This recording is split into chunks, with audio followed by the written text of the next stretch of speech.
Good evening, everyone. My name is Todd Scholl. I serve as the lead learner for the SCEA Center for Educator Wellness and Learning. We call ourselves CEWL. You can find out more about CEWL and everything we do on our website at CEWL.us. Just check it out right here, CEWL.us or US, however you want to say that. CEWL.us, CEWL.us. It's pretty cool. We've got lots of great resources, including all the live streams we do. Tons of information on our CEWL Induction Institute. So if you're an early career educator, a lot of resources and support there. Yoga, nutritional information, wellness resources, trauma-informed resources, mindfulness resources, stuff on our mindfulness retreats. I mean, all kinds of stuff. So give that website, check it out. And of course, we wouldn't be here without the SCEA. If you're interested in joining our movement, you can go to this website, join the SCEA. .org. And the last thing I wanted to mention before we get started, a couple of things. One is if voting's coming up, obviously I'm pretty nervous. I'm not going to lie. I think everybody who knows me knows why I'd be nervous. But coming up November 5th is the election day, but early voting's going on. And I just want to let you know about a couple of events. Members of the Horry County Education Association are going to be meeting, and they are going to, let's see, that is going to be this Saturday at 10 a.m., and they're going to meet at the Horry County Memorial Library in Carolina Forest. That's on Carolina Forest Boulevard. You can show support by wearing red for Ed. They're going to kick off the event with inspiring words, meet near the flagpoles between the rec center and the library, then get in line and go vote. And afterwards, once you've cast your votes, they're going to gather for brunch at Tavern in the Forest, a really great restaurant on the far end of Carolina Forest. And that will be covered by the SCEA. Ellen Giovinazzo is the UniServ District 3 field organizer. She'll be the primary contact for the event. And I want to remind folks in Horry County that the Horry County Education Association has recommended Michelle Green for Horry County School Board District 9 and Dale Ricketts for Horry County School Board District 11. Now, if you're in Greenville County, they're also going to be doing an event on Saturday starting, and both of these events start at 10 a.m. Similar type of an event, but this one is in Greenville County at McAllister Square, which is on 225 South Pleasantburg. Just go again, wear red for Ed, meet in the parking lot, go vote. And Terrell Brown is the primary contact for that event. And the Greenville County Education Association is recommending the following candidates for school board. Area 21, Angie Mosley. Area 23, Glenda Chapman Morrison Fair. Area 25, Michelle Caldwell. And Area 27, Missy Marsh. So please, if you are registered to vote, make sure that you vote in this election. It's important for all of us to participate in our democracy. And fingers crossed that things will turn out okay. So tonight we're going to be talking with a registered dietitian. You may know her from a series that she's done for us called Cool Bites. That's on the website, where she's provided nutritional tips, healthy recipes, and she was a part of our Educator Health and Wellness Day that we did with Circle of Rest and Columbia College in July. And at that conference, she did this session on gut health and anxiety. And some of you know that I've dealt with an anxiety disorder off and on for decades. I've used a variety of approaches to manage it, therapy, medication. And that's really how I came to learn about mindfulness, is as a strategy for helping me with my anxiety. And another thing that I recently learned about was just how our nutrition can impact anxiety. And one of the things, this is just my personal story. I'm not a doctor. I'm not a dietitian. But one of the things that I learned recently was that my B vitamin levels may have been low. And I was noticing my anxiety was kind of flaring up a little bit. And I started to address that nutritional issue by including more B vitamins in my diet and taking a supplement. and I noticed that it helped a lot. So I do think there's a strong connection, at least for me, between how I eat, what I eat, the quality of the food that I eat, and then how that impacts my overall mental well-being. So if you are struggling with anxiety, or you know someone who struggles with anxiety, I hope that you'll find tonight's session really informative and helpful. And there's no better person to bring on than Audrey Calianos. Audrey, how are you doing tonight? I'm doing so good. It's a lovely Thursday afternoon. I can't complain. Or early evening, I guess. Besides being an amazing registered dietitian and the cool bites creator, what else should folks know about you? What would you like them to know? What a fun question. I think when people hear that I'm a registered dietitian, they think that I'm going to be the food police, and I'm going to tell them that I only eat tofu and vegetables, but that's definitely not true. I'll share with the group. I did have half of a frozen pizza for dinner really quick in between ending work and jumping on this call for dinner tonight. So would like to think I'm a very realistic dietitian. I understand that we have those nights or we have 10 minutes. What are we going to throw in the oven and make? And that's okay. Yeah. I live in South Carolina. I'm in the Charleston area, which is really, really fun. And I also, fun creative fact, I make jewelry. I love having a creative outlet. I think it's really important that amongst our work passions, we all also have something that helps us to indulge our inner child a little bit on the outside of our work hours. That's a really good advice. And sometimes I think we get so busy we forget that part of ourselves, and then we lose connection with that playful, imaginative, creative part of ourselves because we're just so bogged down in dishes and laundry and work and everything, and we can forget that that's such an essential part of sort of staying young and vibrant and joyful. So I appreciate you bringing that up. So let's talk a little bit about gut health and anxiety. I thought your presentation was really well researched, and it's also just like really engaging and informative. So I'm going to let you just sort of take it away and let folks know what they need to know about gut health and their anxiety. Oh, I love it. You might regret giving me the reins here. I am definitely a talker, so stop me if you have questions. But I guess for those in the audience, kind of starting with level one is understanding what is it in our gut that impacts our brain. I think a lot of us think that our gut is this like mucky, yucky thing at the lower half of our body, and our brain is this beautiful, lofty, the thought center. Like, how could those two things, like one handles waste, one handles like wonder, I guess you could say. So how could these two things even be connected? But if you think all the way back to when we were little embryos, like little babies developing, they split out of one thing, and they're connected in our body by something called our vagus nerve. Not to get too sciencey, but they are legitimately physically connected. And then they also have lots of hormonal connections. So they're kind of like texting all day long, as well as having a landline to each other as well in our systems. Questions on that part, Todd, for the group? Yeah, I think a lot of people, you introduced the concept of vagus nerve, and there's so much research around that. Can you unpack that part a little bit? Tell people a little bit more about the vagus nerve. Yeah, it's like a very important nerve. It runs down like the middle of our system, and it's part of our, it's a kind of big word, our parasympathetic nervous system. So it helps to control functions like digestion or your immune system or your heart rate. But these things are all involuntary. Like, you don't really have to think about them. This nerve is working behind the scenes to control all of these things so you can focus on doing other things. And are there different parts of the vagus nerve, or are they all? Is it just one thing? Like, I've heard something about like the dorsal and I'm not super familiar with it. So Ooh, that is a good question. I'm honestly not totally. My vagus nerve knowledge is definitely very like looking at it as a whole and how it plays into our system. But it is really cool. The sort of way the brain connects with the gut is through the vagus nerve. And I've noticed that like when I get nervous, I feel it. When I get anxious, I feel it in my gut.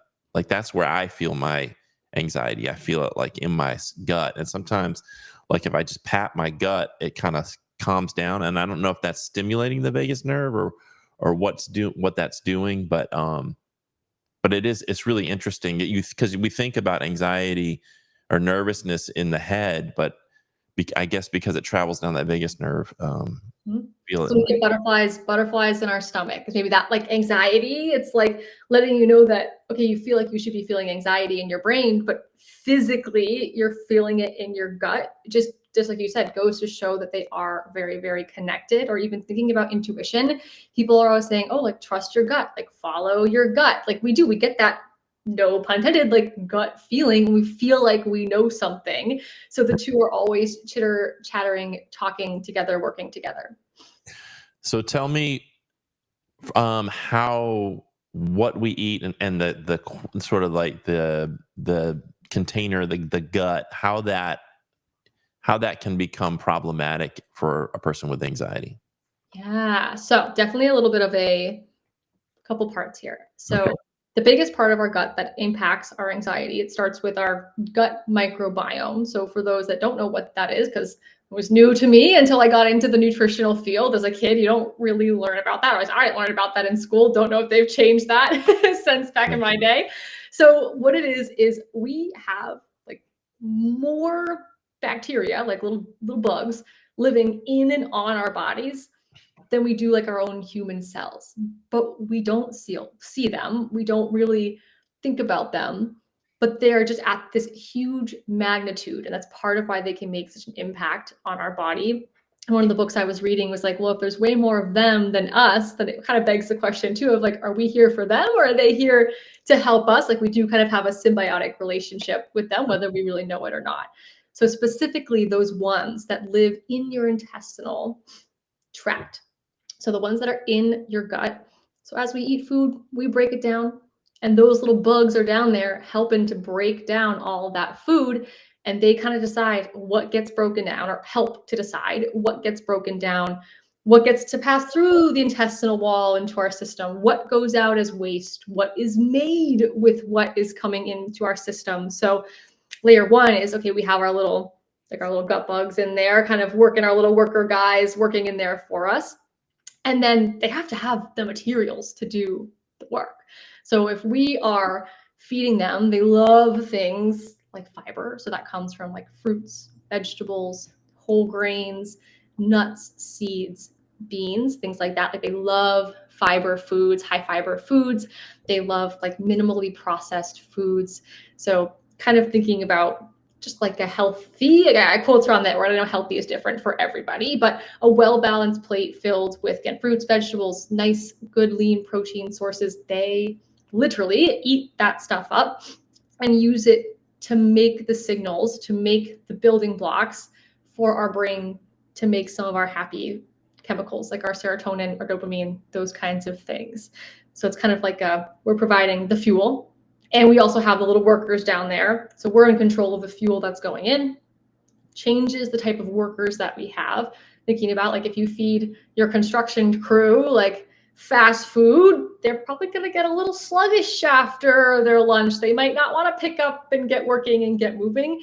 Our gut's kind of the same way. We feed it fast food versus we feed it food, again, like if something that is going to be really fueling for us, much more apt to get a better product out of it. That was a little long-winded. Good. Yeah, we got time. So yeah, take your time. So okay, couple questions. Yep. Let's start with this one. You hear a lot about prebiotics and probiotics and that kind of thing. You'll see like it on a yogurt thing, or you'll even see pills or whatever at Costco or Walmart, say prebiotics or probiotics. Tell me a little bit about that stuff. Like why, what types of foods are prebiotic or probiotic? What's the difference between those two terms, and why, maybe supplements? What are we looking to do to optimize gut health and give those good bacteria what they need? Yes. So probiotics are the actual bacteria. So that's where a probiotic, you're getting an actual little capsule with live bacteria in there. Okay. So, or from food, things like yogurt, but it has to be yogurt. It'll say on the back, like active culture. It's got to have that added in. Not all yogurts have that. Or like fermented foods like kimchi or sauerkraut can be an option. Even there are some pickles too that have it, but you want to look for products that aren't stored with vinegar. If it's like pickles and vinegar, the vinegar's healthy to eat, but it's kind of like a disinfectant and it kills off those bacteria. So Okay. Probiotic foods are things, again, like yogurt, fermented foods.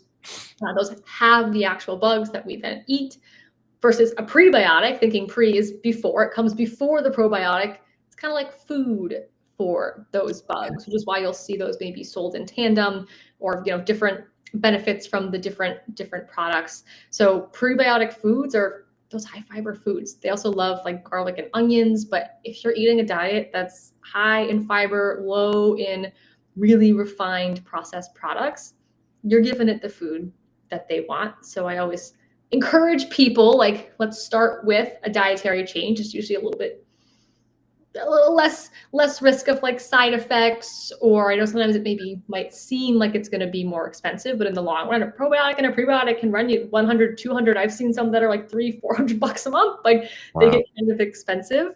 Oh yeah, they're very good at marketing them. So definitely is a time and a place. Like, I do take a probiotic because I struggle with like some IBS, and it really helps work that through. But sort of like any vitamin or supplement, if you're having an issue, you have a deficiency, if you're having like some constipation or loose stools or something kind of funky, bubbly gut discomfort, something going on, and okay, we've made some food changes, added some extra water, gotten some walking in, and we're still having some trouble, that's where I think a probiotic or prebiotic could be really, really helpful as like a tool in the toolkit versus I'm just going to take this and it'll fix all my problems. Right. So what we're trying to do is first of all, give the good bacteria that we do have the stuff that it likes to feed on, which is the prebiotics, so high fiber foods, and then fermented food, things like that. And then there's the fermented foods, and some of the yogurts are probiotic, and that we're actually introducing more of those good guys that can be sort of like allies to the ones we already have. So my next question is, I've heard you mentioned highly processed foods as causing harm to the good bacteria. I've also heard like alcohol and Splenda or sucralose. Is that correct? Yes. So alcohol, when I say highly processed, I mean things like, gosh, what's a good example? I don't want to like overdo like things like if you have like, oh my gosh, like a Twinkie versus like, I don't know if you guys know the brand, like Dave's Killer Bread or Ezekiel Bread, like Right. both processed foods, but different products. Twinkie is like hyper processed, things that can like sit on a shelf for weeks and weeks and weeks and like don't go bad. Or you look at that ingredient list and you're like, what is this? Like, if there's a lot of words on there, you're like, I don't really know what this is. Right. Sometimes those can be good products. It's kind of a tough world to navigate on your own sometimes, but looking for like minimally processed foods where you can look at it, you can read the ingredient list, understand what's in it, look at it and like see it and like, okay, I know what I'm eating. So foods like that are hyper processed. And yeah, alcohol. And then you mentioned sucralose. Those fall under a category called non-nutritive sweeteners. It's an area that I get really excited about because I think it's really interesting. So things like Splenda, stevia, monk fruit extract, all these things where you can have a product that tastes like birthday cake, but there's no sugar in it. Or like erythritol, sorbitol, those are like called sugar alcohols. If it sounds like all when you say it, right, there's sugar alcohol. So if you're picking up a product and you're like, oh, look at this, like Oreo ice cream cake, and there's no sugar and there's only like 50 calories in it, you look at the numbers and it looks like a really great choice. It's low sugar, it's low calorie, it's high protein. You're like, oh, this is an awesome choice. You look at those ingredients and your gut doesn't love those ingredients. And it sometimes can become a little bit like counterintuitive. Like, yes, it's less calories and it's less sugar, but it can throw your gut out of whack, which can then exacerbate the health conditions that you're trying to mitigate in that moment. So let me see if we can clarify a little bit, because so like stevia and monk fruit are non-nutritive, but they're natural. And I know there's forms of stevia with the erythritol, and I try to stay away from that because of the recent studies that have shown erythritol is linked to heart issues. But are stevia and monk fruit just in the raw better than say Splenda or sucralose or aspartame? Definitely better than aspartame. This is one of those things where, to be honest, the science is still coming out. As somebody who has gut issues, or if I'm working with a client that has gut issues, or is really struggling to lose weight and is like, you know, I'm eating all the right things, I'm in a calorie deficit, I'm exercising, I'm doing all the things, that's where I kind of will like really focus in on those two as another option, because the science is still kind of new on them and not quite as strong as it is for something like an aspartame or for some of the older school non-nutritive sweeteners. So if you're somebody who's like, you know what, I can't live without I need something sweet, but I have diabetes or I really am trying to watch my sugar, then yes, like going for a stevia or a monk fruit could be a better choice for you. It's kind of thinking on them. It's like a spectrum. Like it's hard to say like these are good or these are bad. It really does depend like person to person, and paying attention. Like if you eat those things and your gut gets a little bubbly or you get a little gassy or get a little bit of constipation or weirdness going on and you're like, like I've had this for a while, can't really figure out what it is, it's worth trying to cut it out and just seeing if it makes a difference. Okay. And what about, I'm hearing a lot lately about seed oils. Mm. Can you talk a little bit about seed oils? And I mean, is it too much hype that they're bad for you? Do they cause inflammation?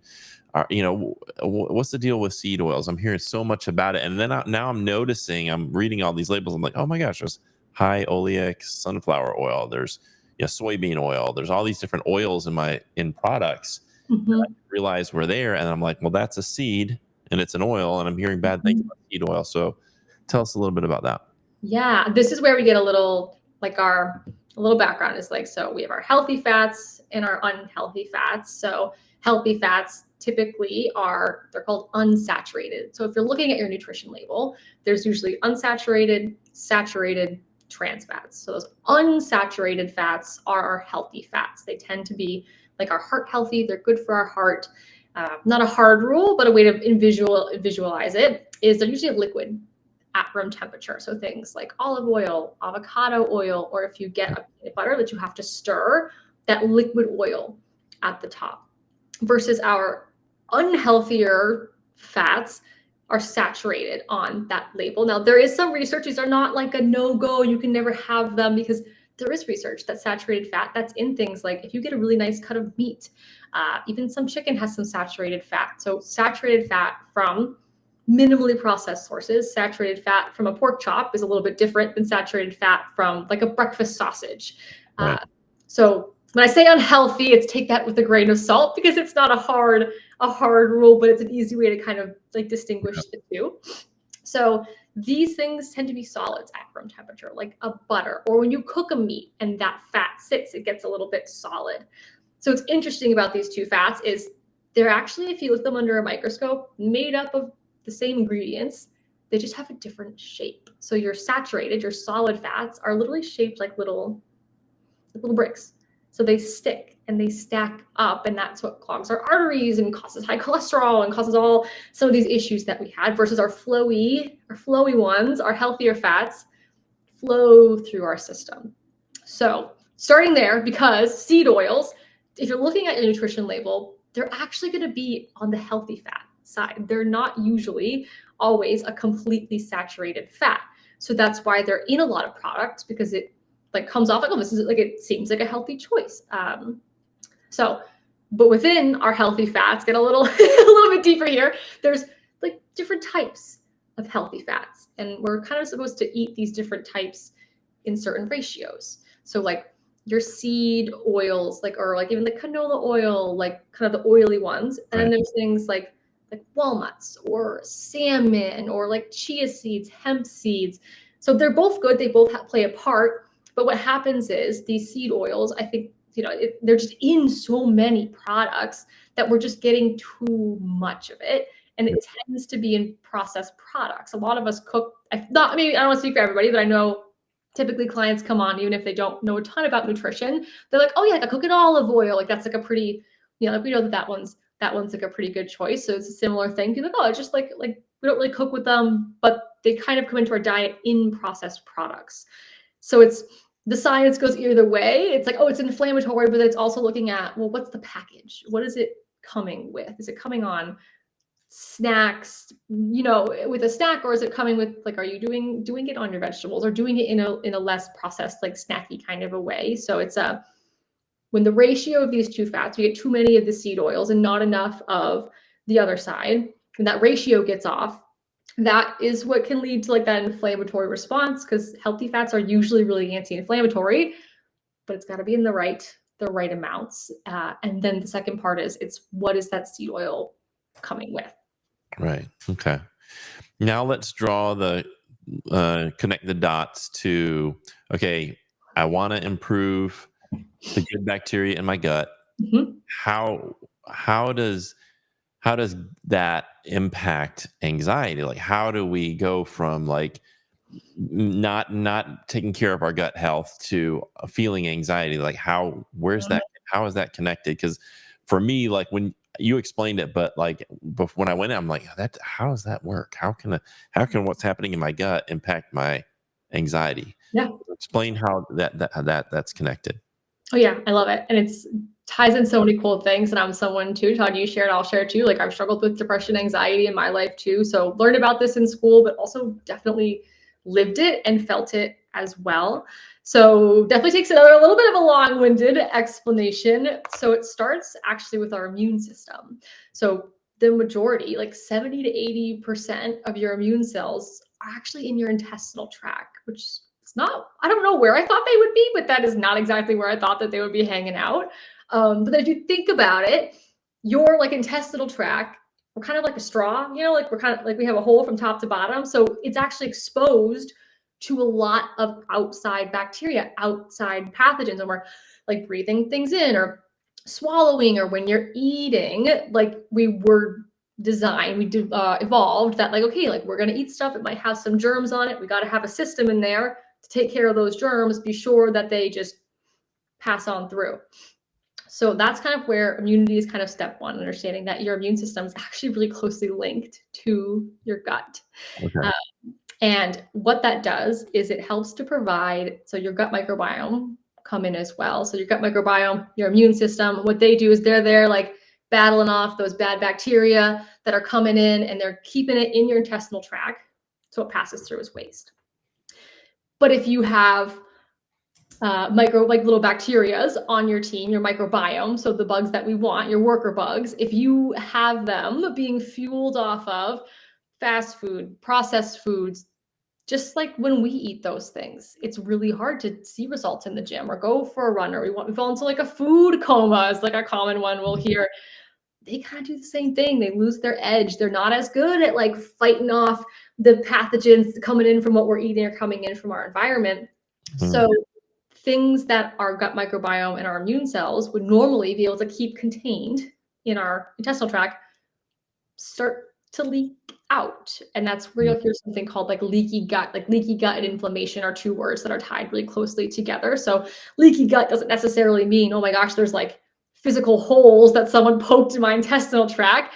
It just means that our gut microbiome is not working to its fullest potential. It's not able to keep all of that stuff passing through as waste and sorting out the things that we want.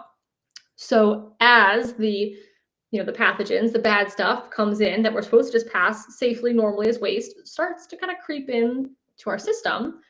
Our immune system is like, whoa, what is all this stuff? Like, well, let's go check it out. We got to go check it over here. What's going on over here? And it kind of like sends your immune system into overdrive, because it's always like cranking and going like, what is all this stuff? And that stuff might not necessarily be like bad. It's not Like, not directly cause something wrong, but your body is like, what is this? What is going on? So it's constantly in the state of being revved up, like investigating, like burning the candle at both ends. It's like, what the heck is like in our system? What's going on? And that revved up state causes the inflammation in the body, and so that then like gets us kind of revved up as well. And so immune system's going kind of haywire. Our microbiome, those little bugs, they're getting kind of lazy. They're not doing what they're supposed to do. So the food's not getting broken down the right way. And when we break our food down, I kind of mentioned it a little bit earlier, that creates the building blocks that are sent up to our brain to make our happy chemicals, to make things like serotonin, dopamine, those, they're called neurotransmitters, so those things that float around in our brain that help manage our emotions. So if we have gut bugs down there that aren't doing their job, they're not cranking out those building blocks. And then our immune system is like in overdrive because they're not cranking out the building blocks, but they're letting all this other stuff seep through. It's not supposed to be there. mm. immune system is flared up, our whole, we get inflammation in the body, and then we're not getting all the building blocks we need. So it's hard for our brain to then self-soothe and self-manage emotions. Wow. Wow. So one of the things that I discovered recently, I found out that I don't know if you heard me in the beginning, but I Mhm. found out that I'm probably I had a deficiency in the B vitamins. And one of the things that I was doing research on about that was sometimes your blood work can come back normal, that your B vitamins are normal, but you have a cellular deficiency. And one of the reasons why we would have a cellular deficiency, if you're taking a proton pump inhibitor with like Prilosec or Dexilant, it can reduce the stomach acid so much that the stomach acid isn't able to break down the foods into those to deliver the B vitamins to the cells, and then you can have a cellular deficiency. Can you talk a little bit about vitamins like vitamin B, magnesium, vitamin D, and the Yeah. role that they play in anxiety, and how that might be related to this gut health issue? Yeah. And I want to preface, I know it might be like, oh gosh, like I got to eat vegetables and now I got to worry about all these vitamins. Like this is so much, it's overwhelming. But know that these vitamins come naturally Right. in these foods that we want to be eating. So for those in the audience that are maybe at a square one, like don't panic. Following like a general healthful diet will kind of naturally start to give us all these things. But sometimes, like in Todd's case, like maybe you're on a medication, or vitamin D is a really good example. I'm in sunny South Carolina now, but I used to live in Massachusetts. And when you live somewhere up north or somewhere really cold, you can't make vitamin D from the sun for the majority of the year. And Right. that sun is the main source of our vitamin D. Yes, we get some from like fortified products like milk or yogurt or things like that, but a lot of it comes from the sun. So sometimes different things we don't think about might cause deficiencies in these things, but for the most part, we're going to get the majority of what we need. So B vitamins, vitamin C, vitamin D, and vitamin E are some of our really, really important ones. I can't remember if I mentioned it today. So our brain is 60% fat. So kind of back to our fat discussion, that's part of why the amounts, the types of fats can also make such a big difference on our brain health. And vitamins D and vitamins E would make sense that they would impact our mental health because those are both fat soluble vitamins. So vitamins A, D, E, and K, when you eat foods with fat, that is how they get absorbed and work and stored in your system. So D and E kind of makes sense there, that they are work with fat in our body in a really positive way. Mm. All of these vitamins B, C, D, and E help with immune function. We all know, like vitamin C when you're sick or when it's cold or flu season. So that's part of where that immunity piece comes in. Like if you are boosting up your immune system, giving it some extra support, it's going to help it not feel so overwhelmed. So that's kind of where the vitamin C piece comes in. B, D, and E. So it's also a little bit of immunity, helping with inflammation, helping to keep your brain running the way that it wants to run.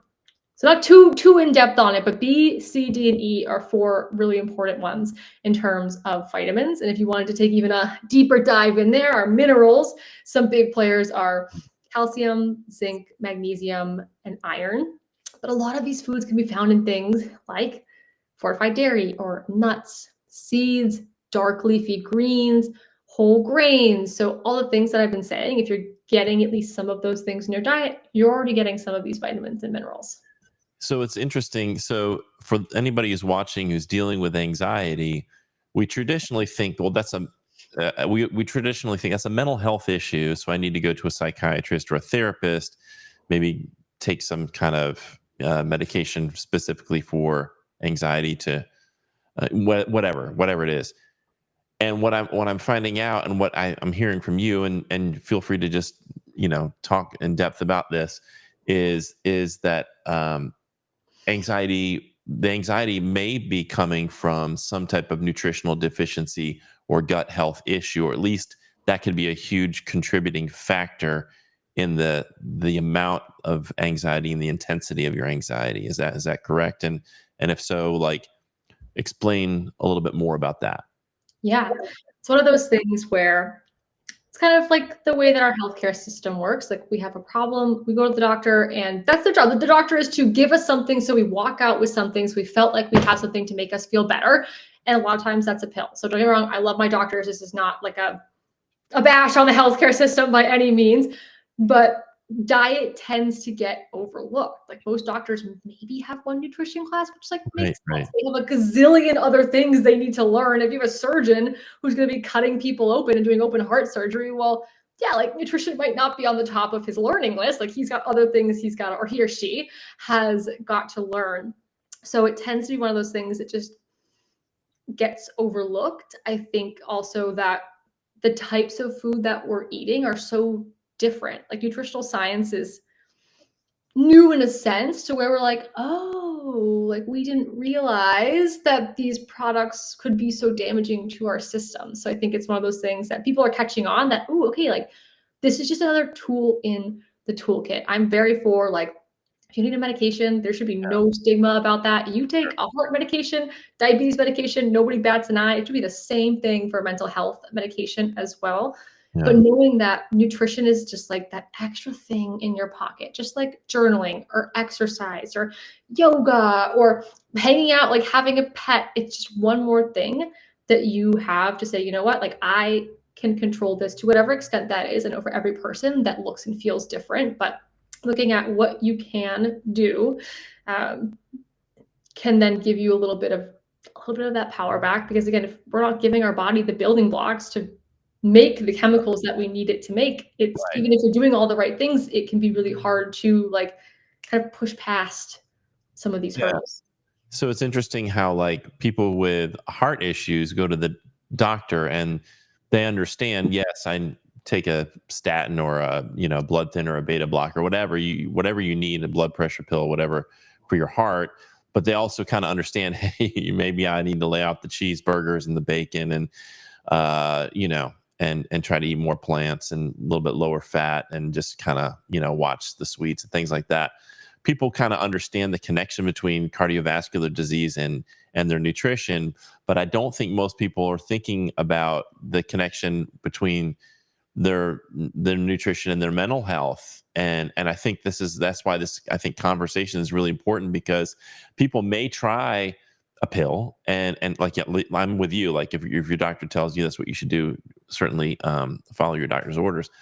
But if we're not, it's like if the heart patient is only taking the statin and then they're still eating the same garbage, they're going to probably end up with heart issues. And I would imagine that if your mental health issues are are caused by some type of nutritional deficiency, even if you take the pill, you still may not feel 100%. So it's like what you're saying. It's like we need to put, if you're dealing with a mental health issue, putting everything on the side of the balance is going to help you feel better. And that may be therapy. That may be, like you said, yoga, mindfulness. It may be a medication, but it also may be the food that you eat. It may be, getting more exercise and getting the food that you eat a little bit more balanced, less processed. And making sure you're getting all those nutrients that you mentioned earlier, because a deficiency in one of those, if you're just eating Doritos and pizza and Coke, you're probably going to have some kind of mineral or vitamin deficiency, and then your brain can't produce the serotonin and the dopamine at optimal levels. And if you're already struggling with that, and then you're also not helping out nutritional with your nutrition. I mean, am I right about that? Yeah. And even zooming out a little bit as well. So I work for a company called Dietitian Live, and we're really into behavior change, because for those sitting in the audience going, yeah, okay, like maybe it's easy for me because I have like the health knowledge. I spent years studying this, but I know that it's not that easy. That's why when you go to the doctor, they give you the heart pill. Maybe you've seen a dietitian. You get like 10 minutes, you get like a handout that's like, here's what you need to eat. Or like we all have Google. We can go Google what should I eat? But here's, it might be reversed on here. You have knowing and doing, and building that bridge is so much more than just knowing the information. It's really, really hard. So I want to validate those that are sitting out there that are like, okay, yeah, like eat some broccoli. That sounds easy. But for me, I have kids, or I have 2 jobs, or I'm busy, I can't afford it, whatever it is. I know everyone's coming from a different background, so understanding Mhm. that I know this is not as simple as it might seem on the surface. And I think that's a really important part too, is a lot of times what's on our plate is almost like a symptom of other things that are happening in our life. Like, are you a busy, I guess this is a school, like, are you a busy teacher and you are running around all day long? You're supposed to have a lunch break, you don't have it, then you're grading at night, you don't have time to go cook dinner. Like, if so, it's not as simple for you as just, okay, we'll go pick out some vegetables. It's Right. a lot harder than that. So I think for people, it's understanding the information of the food, but as well as cutting yourself some slack. And when you're trying to make a diet change, look at the other aspects of your life, because it's not always that simple. Yeah, it's like a holistic approach. It's really looking at every different aspect, and sometimes when you do that, it can be overwhelming. Like, oh my gosh, I got to start to exercise. I got to meditate. I've got to. When am I going to do all this? When am I going to grocery shop for all these vegetables and then chop them up and then cook these, healthy meals? It's just sometimes when you're so drained and stressed out, it's so much easier to just stop by Chick-fil-A or whatever on the way home and just grab whatever, and then at night, you're just snacking on whatever's in the pantry instead of healthy stuff. So, and yeah, no judgment there. It's just like, if you're not feeling well, these are some areas for us to look at. And I know for me, it's made huge difference when I started to really look at my diet. Um, uh, can you talk a little bit about, most teachers in South Carolina have Blue Cross Blue Shield, and Marcella asked about the services offered by Dietitian Live. Are some of these services covered by people's insurance? Because I think a lot of people are like, I'd love to go to a dietitian or a nutritionist, but I can't afford it. But does insurance help with that at all? Yeah, so I could talk about my company all day long. I've never worked for a company that has so strongly stood by what I believe and helped me out professionally and personally so much. So we do kind of what I was just talking about. It's not just, okay, here's what you need to eat. It's a behavior change, holistic program. Like, I understand you're not going to come to my virtual door and I'm just going to hand you a meal plan full of tofu and fish and send you on your way. That's not what you want. We work one-on-one with you to make sustainable lifestyle changes. And to your point, Todd, yeah, we take Blue Cross Blue Shield, United Healthcare, and branches of Blue Cross. If you have like Anthem, or oh gosh, there's a couple other ones, branches of that. Medica, oh my gosh, there's a couple others. Cigna's another one. So we take all these insurances. You guys are welcome to sign up for an appointment. And what I really like to stress is this is a completely risk-free program. Your first session is always complimentary. You're not going to get a bill in the mail for that. We also believe that preventative care should be accessible for people. And it's a little ridiculous that sometimes insurance takes a really long time to decide if they're going to cover or how much they're going to cover. So with all of our clients, let's say you popped onto my schedule, we had a session, you had Blue Cross Blue Shield, great. I'll take your insurance information, I give it to my billers. They're really good at what they do. They'll battle it out with Blue Cross. We meet business as usual. We could have 10 sessions. And if Blue Cross comes back and says they're not going to cover your sessions, they're not going to cover a dime of our services, you don't owe any of us, you don't owe me, our company, a single dollar. It is truly risk-free. We do not backbill, a really firm commitment to that, because that's just what we think healthcare should What, be for people. what's the website that people can go to if they want to I can send it in the chat. It's literally just called Dietitian Live. It should be the only one that comes up. I'm going to put the Is it link. dietitianlive.com? Yes, dietitianlive.com, and it's dietitian, DIETITIAN, because you can do a T or a C, both are a correct spelling. So wait, so it's not this dietitian? Is it? Look, I just put that on there. Is that right or no? Or is it with a second? With a T, so to be. So dietitian, like Yes. this. Let's see if I got it right this time. Did I get it right now? Dietitian. Perfect. Yes. Okay. So even if you have been listening to this talk and you're like, you know what, this was at least a little bit interesting. This Yeah. signs you up to a free hour-long session with somebody like me who's just as passionate about this. We're going to talk about, again, we focus on nutrition, but we're also going to bring in movement, sleep, stress. We have a really holistic, wider scope of practice that I think a lot of people are expecting to talk about when they meet with a dietitian. You'll do some goal setting, going deeper between, yes, you want to lose 10 pounds, but it's, okay, well, what about that 10 pounds? That's a number on the scale, which is great. Good marker of progress sometimes, but what is that going to bring for your life? Like, what are we building here? What are we working towards?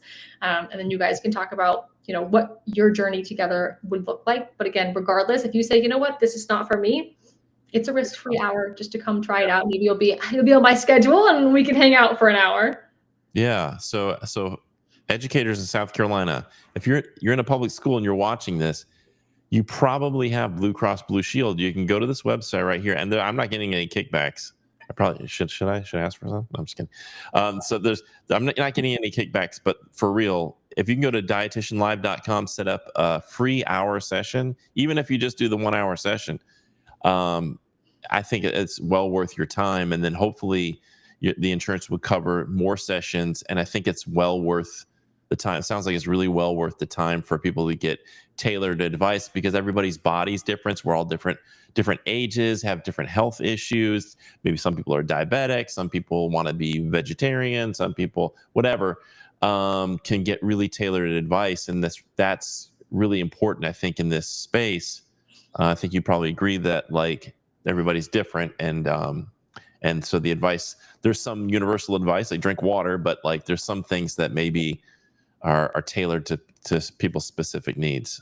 Completely. And we are a jack of all trades. I have clients that are gaining weight, losing weight, pregnancy, newborn phase, senior clients. We have clients, we even take, like, if you have kids like under 8, not too young, but like if you have like a 16, 17, 18-year-old getting ready to go to college, that's like, oh gosh, like how do I eat by myself? We work with minors as well. So really, like, whoever you are welcome. We have a space for you. We would love to help you in any way that we can. Yeah. And when we talk about self-care, this is a really great place to start. I mean, your physical body, I talk a lot about mindfulness and our mind, but there is this huge connection between body and mind. And I have found that when I start with mindfulness and I'm practicing mindfulness, then I'm more intentional and aware about what I'm eating and what I'm doing, like with my food, like, do I notice that I'm just kind of like rushing things, eating too fast? Am I eating too much? And just noticing when I am full. So there's that mindfulness piece is really important. But this diet piece also, from what you're talking about tonight, is also like, it's like we're talking about symbiosis. It's like if your mind is healthy, then you're more likely to have a healthy body. And if your body's healthy, you're more likely to have a healthy mind. So the two sort of work to prop each other up. And I think it's important, that peace and self-care. What have we not covered that you want to mention before we wrap up? A little off the topic, but I do think really cool what you mentioned, mindfulness. I think language mechanics, the way that we speak to ourselves, speak about our food, about what's going on in our lives, something that I work on with clients, and honestly just like in my own world, is if you're in the audience listening to this, is the way that you talk to yourself is really, really important.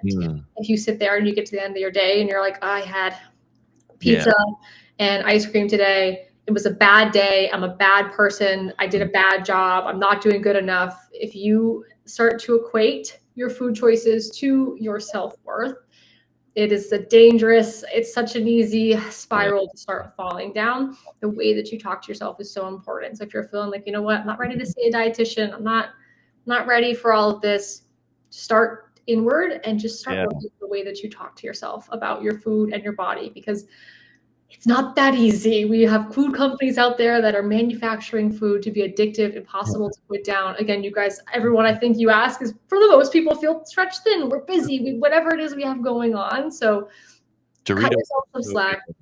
Doritos are so good, and they're so good. Don't get my head. Like I still eat Ben and Jerry's. I had a frozen pizza. Like I still have these things, these moments. But it's learning to have it, smile about it, and then think, okay, great, I had that, I enjoyed it. But now let's move forward. What choice can I make next that's going to get me towards where I want to go, versus spending all this energy cycling in the toxic stuff. If it's not helping you, if this talk is not serving you, don't waste your precious energy on it. Put that towards making a change, towards moving forward.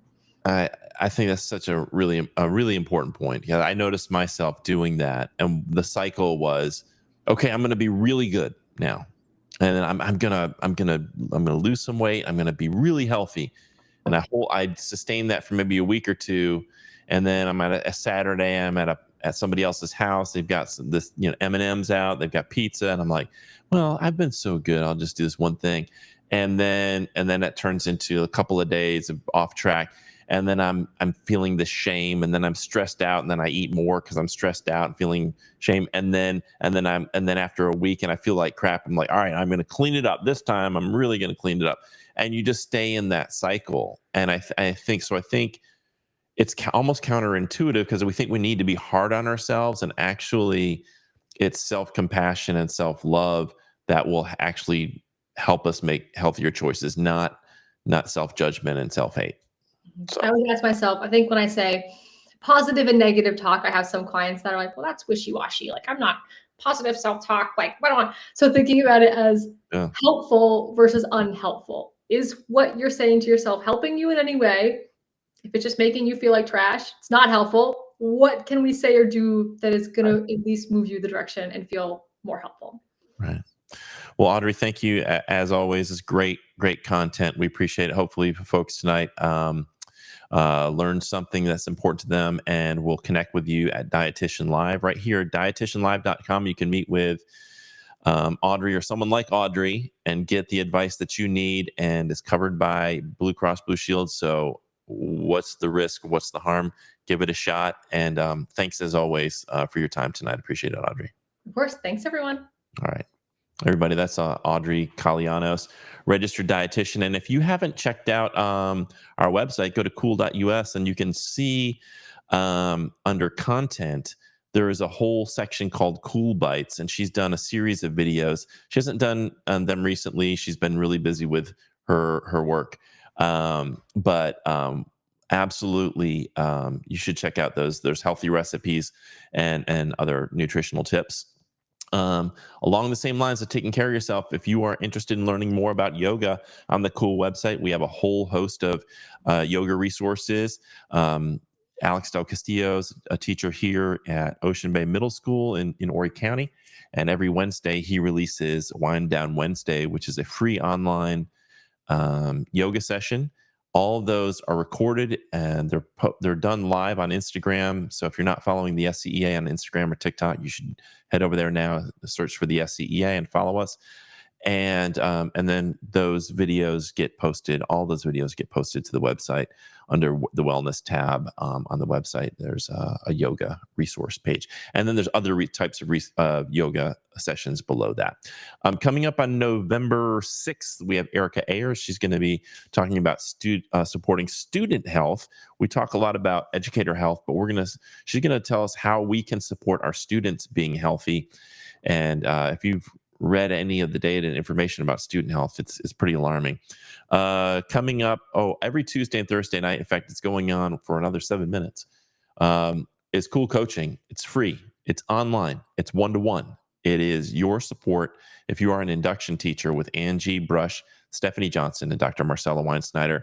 Happens every Tuesday and Thursday from 6 to 8 o'clock, and it's free. Why would you not? If you have a question, you have a concern, you don't want to go to someone at your school, you'd like somebody who's sort of unbiased, get some unfiltered, raw feedback from a veteran educator, go to cool.us/coaching. It's free. Give that a shot. Tomorrow is Black Friday. I want to remind everybody, we've heard a couple of people, it's like it's Spirit Day and I can't wear black. Well, if you can wear anything that's black, a hat, a scarf, anything, that's fine. Or if you want to wear black on another day and post your picture on Friday to show your solidarity, feel free to do that.